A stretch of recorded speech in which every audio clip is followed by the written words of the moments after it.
My mom would be at all my sporting events. Let's say I was playing football, okay? My mother would be on the sidelines, and if the play on the field started going one way, my mother would run along like, Mark, get him, get him! I'd be like, oh my gosh. I'd get in the huddle with the other guys. They go, Mark, is that your mother? I go, no, I never saw her before in my life. See, the greatest gift my mother ever gave me, she believed in me. I have overdosed on drugs on 3 occasions where I should have been dead. But I believe I was kept here for a reason. You show me your friends, I will show you your future. How do I know this? I hung out with losers, and I became the biggest loser of them all because I gave up everything I dreamt about as a little boy because of who I chose to surround myself with. My friends would drive me home at 2, 3, 4 in the morning. We'd be drunk and high, laughing in the car.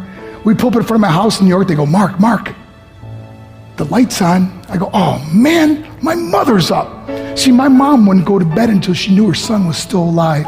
I'd walk in, she'd say, hi Mark, how was your night? I go, it was good, Mom, I'm just gonna go to bed. She goes, can I talk to you for a minute? I go, Mom, I'm tired, I'm just gonna go to bed. She goes, Mark, I haven't seen you all day and all night. Can I please talk to you? I said, man, just leave me alone. You bug me. I'd slam my bedroom door on the one person who believed in me. I was on a worldwide tour and we were wrestling overseas in Japan. After my wrestling match, I went upstairs in my hotel room and I fell asleep. There was a knock at my door at 3 o'clock in the morning. I got out of bed, I looked through the safety window and I could see it was a Japanese promoter. So I opened the door and he said, Mark, you need to call home. There's been an emergency. I went and got on the hotel room phone. I called back to the United States. I said, hey, what's going on? They said, Mark, I don't know how to tell you this. I said, just tell me what happened. I suddenly started crying. They go, Mark, I can't tell you. I said, just say it. They said, Mark, your mother died. I just threw the phone down. I ran out of my hotel room. I took the elevator to the lobby, and when the doors opened up, I just ran out into the street. I mean, there was no cars, there was no people. It was 3 o'clock in the morning. And I walked down the middle of a street in Hiroshima, Japan, and I remember looking up and just saying, Mom, I am so sorry. I flew home for her funeral, and I was so nervous to walk up to her casket, so I just stood way in the back. And I kept looking from a distance. I kept thinking to myself, Mom, please wake up. Please get up. And then I finally got the nerve to walk up to her. And as I got closer, I could see my mom for the first time. I mean, she was so beautiful. She was dressed in white. I mean, she looked like an angel. And I just stood over her and I said, Mom, you are my hero. Everything I am, everything I hope to be was because of you.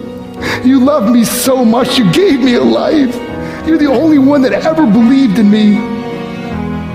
How did I repay her? By getting drunk, by getting high, by getting stupid, by hanging out with losers. For what?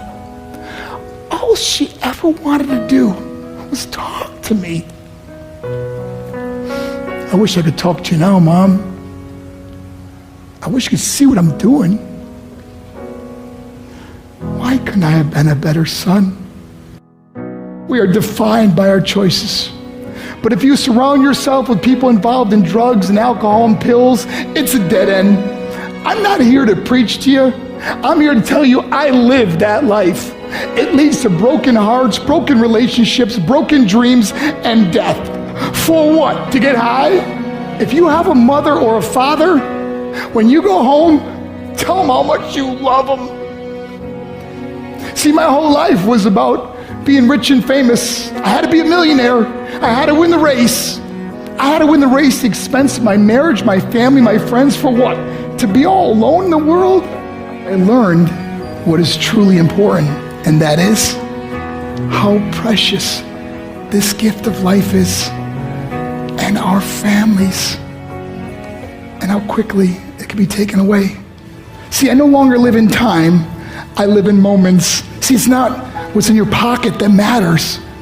It's what's in your heart that truly matters. Love Love is just a word until somebody comes along and gives it meaning. You're the meaning.